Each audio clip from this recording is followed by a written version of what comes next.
자, 안녕하세요. 법인세 신고 실무 강의를 담당하게 된 윤희연 세무사라고 합니다. 그래서 3월 이제 법인세 신고를 대비해서 이제 법인세법 관련된 주요 핵심 사항과 그리고 관련 서식 작성에 대해서 설명을 드리는 과정입니다.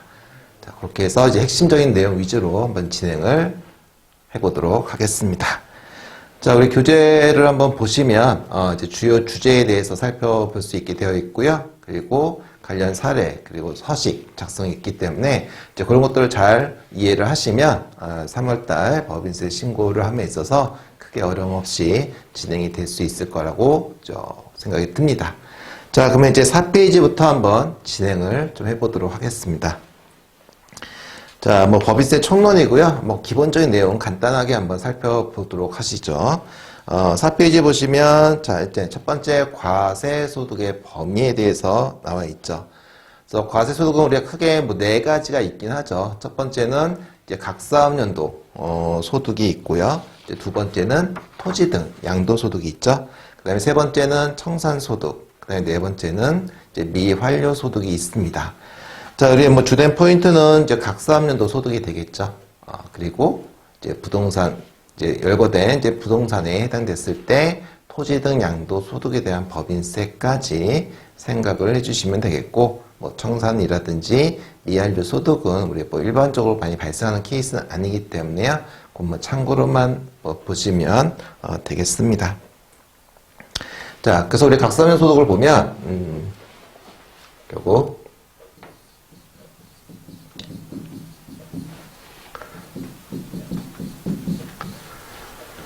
자, 이제 법인세는 이제 소득에 대해서 부과하는 세금이고요. 법인의 소득에 대해 부과하는 세금이고, 그 중에서 가장 핵심적인 것은 결국 이제 각 사업연도 소득이라는 거죠. 그래서 이 각 사업연도 소득이라는 것은 결국 입금에서 송금을 차감하는 방식이긴 하지만, 입금에서 이제 송금을 차감하지만, 이건 개념만 이제 이렇게 하는 거고, 실질적으로 우리가 이제 단기 순이익을 기준으로 해서 이제 가감, 차감, 가산 조정과 차감을 통해서 이제 소득금을 구하는 방식을 쓰고 있는 거죠. 어쨌든 간에 이제 우리가 법인세 신고함에 있어서 가장 중요한 것은 요 각사업료 소득에 대해서 계산을 정확하게 할 수 있느냐, 이게 가장 중요하다라고 보시면 되겠습니다. 자, 그래서 세율은 우리가 이제 10에서 과세 표준에 따라서 10에서 25%까지 이제 구간이 되어 있다라고 보시면 되겠죠. 그리고 토지 등 양도소득에 대해서는 그 양도 차액에 대해서 양도소득에서 그 관련된 장부가액을 차감한 금액에 대해서 기본 10%고 이제 미등기 자산의 경우에는 이제 40%를 적용할 수 있다라고 보시면 되겠습니다. 자, 그렇게 한번 보시면 될 것 같고, 이제 1번, 이제 각 사업연도 소득에 대한 법인세 내용을 보시면, 동그란 1번에 내국법인, 그래서 내국법인의 경우에는 이제 국내외 원천 모든 소득에서 납세금을 진다라고 보시면 되겠고요. 그 다음에 3번의 영리법인은 영리법인에서 발생하는 모든 소득에 대해서 과세가 된다라고 보시면 되겠죠. 자, 5페이지에 보시면, 3번, 이제 토지 등 양도 소득에 대한 법인세가 있죠. 그래서 요거는 우리가 각 사업연도 소득 외에 추가적으로 토지 등 양도 소득으로 부과된다라고 보시면 되겠고, 자, 열거된 주택 또는 이제 비사업용 토지에 해당하는 경우에만 적용이 된다라고 보시면 되겠습니다. 다만 이제 주의할 점은 그 실무 팁을 보시면 부동산 매매업 법인 같은 경우 있죠. 부동산 매매업. 부동산을 이제 사고 팔고 하는 일명 이제 재고 자산으로 보유하고 있는데, 그럼 이 경우에도 그 매매 차익에 대해서 각 사업연도 소득 외에 토지 등 양도 소득이 발생할 수 있는가라는 부분인데요. 자, 그럼 얘기를 보시면 부동산 매매업을 영위하는 법인이 비사업용 토지를 양도하는 경우에는 토지 등 양도 소득에 대한 법인세도 신고 납부해야 된다라는 부분입니다. 그래서 부동산 매매업 법인도 해당이 된다라는 사실을 기억을 해주시면 되겠죠. 자, 그 다음에 6페이지 보시면 이제 납세 의무자가 있는데, 자, 우리가 이제 가장 일반적인 경우에는 내국 법인이면서 영리 법인의 경우겠죠. 그렇기 때문에 내국법인은 국내외 그리고 영리법인이니까 모든 소득에 대해서 각서연도 납세 의무자가 해당이 되고요. 그리고 토지 등 양도소득은 유형에 상관없이 다 해당이 된다라고 보시면 되겠죠.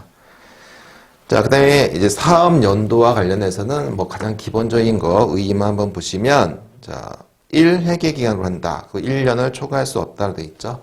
기본적으로 우리가 1월 1일부터 12월 30일에서 보통 12월 말 법인이라고 하는 게 가장 일반적인 얘기죠. 12월 말 법인을 기준으로 해서 이제 3월 달까지 법인세를 신고 납부한다라고 보시면 되겠습니다. 자, 7페이지 보시면, 자, 2번, 최초 사업연도 게시 부분만 하나 체크하실 게 있겠죠? 그래서 법인이 설립이 됐다. 신규 법인의 경우에는 사업연도 게시를 언제로 볼 것이냐는 부분인데요. 동그란 1번, 내국 법인의 경우에는 설립 등기일이다 라고 보시면 돼요. 그래서 뭐 사업자 등록증에 있는 사업 게시일이 아니라 법인 등기부 등본에 있는 설립 등기일로 보시면 되겠습니다. 자, 그 다음에 동그란 3번도 한번 체크해 보시고요. 사업연도 개시 전 손익이 발생하는 경우라고 되어 있습니다. 그래서 최초 사업연도 개시일 전에 손익이 그 법인에 기속시킨 것이 조세 포탈의 우려가 없을 때는 1년을 초과하지 않는 범위 내에서는 최초 사업연도 손익에 산입할 수 있다. 그래서 이 경우에 개시일은 손익이 최초로 발생한 날로 본다 되어 있습니다. 그래서 우리가 본격적인 설립 등기일 전에도 사실 사업을 준비한 단계가 있죠. 그렇기 때문에 사실은 설립 등기일 전에 발생하는 비용 부분도 우리가 비용 처리가 가능한 부분이 바로 이 규정, 3번에 의한 규정으로 보셔서 설립 등기일 이후에 발생한 것만 비용 처리한 것이 아니라 그 전에 그 준비 단계에서 발생하는 비용도 처리는 가능하다라고 보시면 되겠습니다. 자, 그 정도 보시고 나머지는 넘어가도록 하겠습니다. 자, 이제 9페이지에 보시면 납세지가 있죠. 납세지. 그래서 어디다가 우리가 세금을 신고하고 납부할 것이냐는 부분입니다. 자, 그래서 2번 원칙적인 납세지의 1번 내국법인을 보시면, 자, 기본적으로는 본점 또는 비영리법인 같은 경우는 본점이라는 개념이 없기 때문에 주사무소라는 개념을 써요. 그래서 주사무소 소재지로 한다라고 보시면 되겠죠.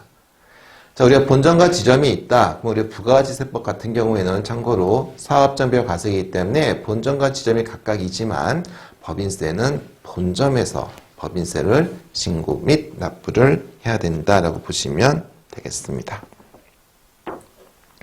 자, 그렇게 보시고, 자, 이제 10페이지에 이제 계산 구조를 보시면, 자, 이 계산 구조는 우리가 한번 정리를 한번 해보죠.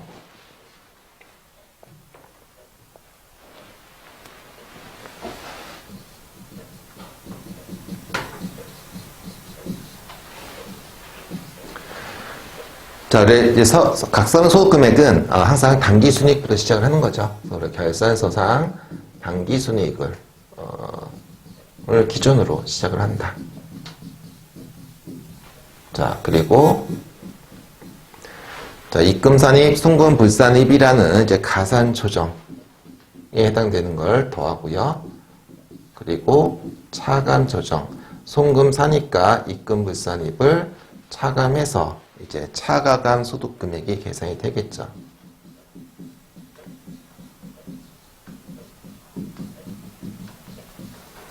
자, 그 다음에 여기서 플러스 마이너스 이제 기부금 관련된 부분, 기부금 한도 초과액,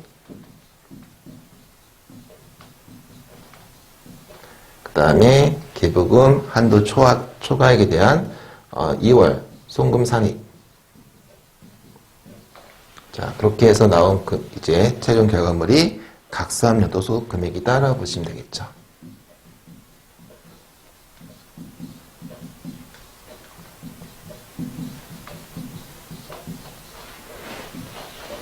자, 여기까지가 사실은 1단계에서 가장 중요한 부분이다라고 보시면 되겠죠. 그래서 우리가 이 부분, 가산 조정과 차감 조정을 이제 뭐라고 합니까? 이제 세무 조정이라 하는 거죠. 그래서 이 세무 조정에 대해서는 결국 어디에 소득금액 조정 합계표에 나타난다.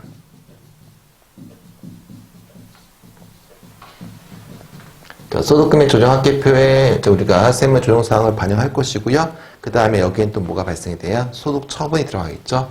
소득 처분 중에서 유보나 마이너스 유보 같은 경우에는 유보나 마이너스 유보는 어디서 관리해요? 자본금과 적립금, 조정명세서, 을에서 관리한다. 이렇게 보시면 되겠죠. 자본금과 적립금, 조정명세서, 을.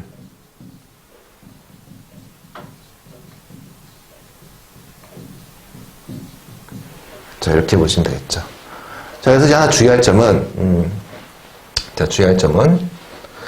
이제 세무조정사항에 대해서는 다 소득금액 조정합계표에 반영이 돼야 돼요. 그런데, 자, 여기 보면, 이제 기부금 관련해서는, 우리가 기부금 관련해서는 이 소득금액 조정합계표에 비지정 기부금 관련해서만 우리가 송금불산입으로 반영이 되는 것이고, 그 다음에 이건 반영이 되지만, 이제 법정기부금이나 또는 지정기부금의 한도 초과액은,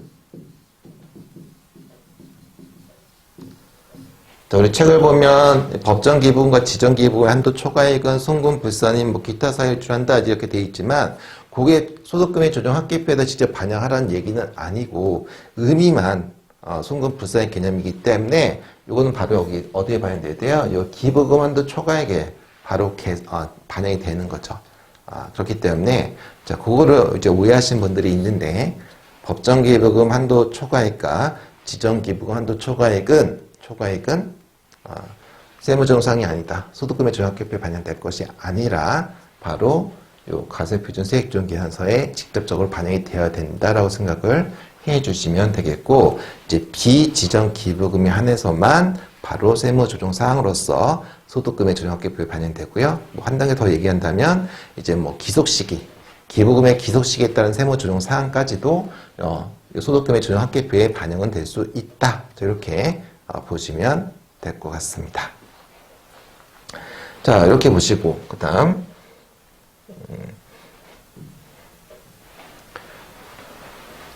자, 이제 각선소금액 구했으면,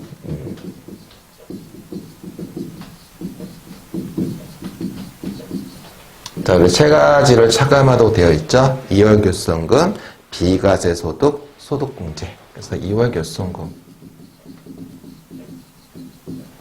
그 다음에 비과세소득, 소득공제.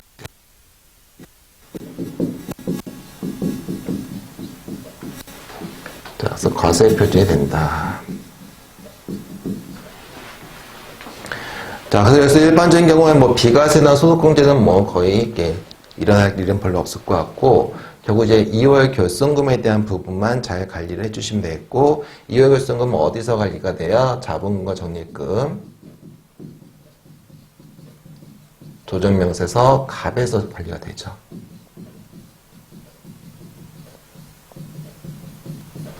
그래서 자본금과 적립금, 조정명세서에서 이제 자본뿐만 아니라 바로 2월 결손금도 관리가 된다라고 보시면 되겠습니다.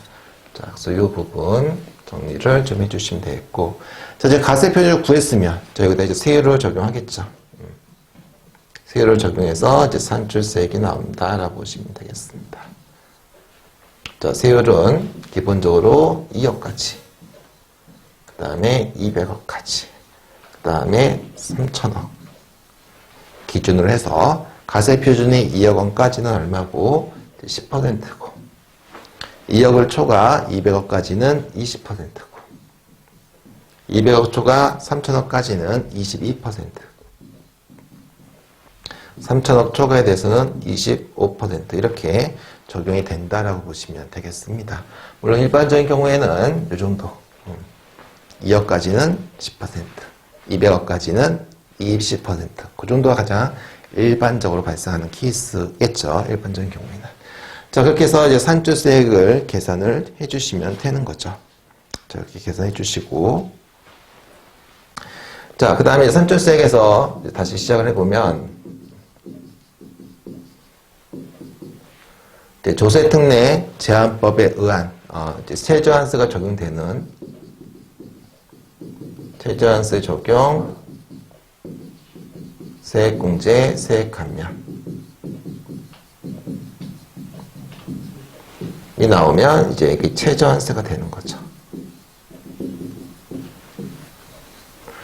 자, 그 다음에 이제 최저한세 적용이 안 되는 이제 세액공제 세액감면. 세액감면을 이제 차감해서, 그 다음에 이제 가산세 더하시고, 뭐 이제 기납부세, 중간연합이나 원천징수세 이런 것들을 이제 차감하게 되면 이제 차감 납부할 세액이 된다 이렇게 보시면 되겠죠.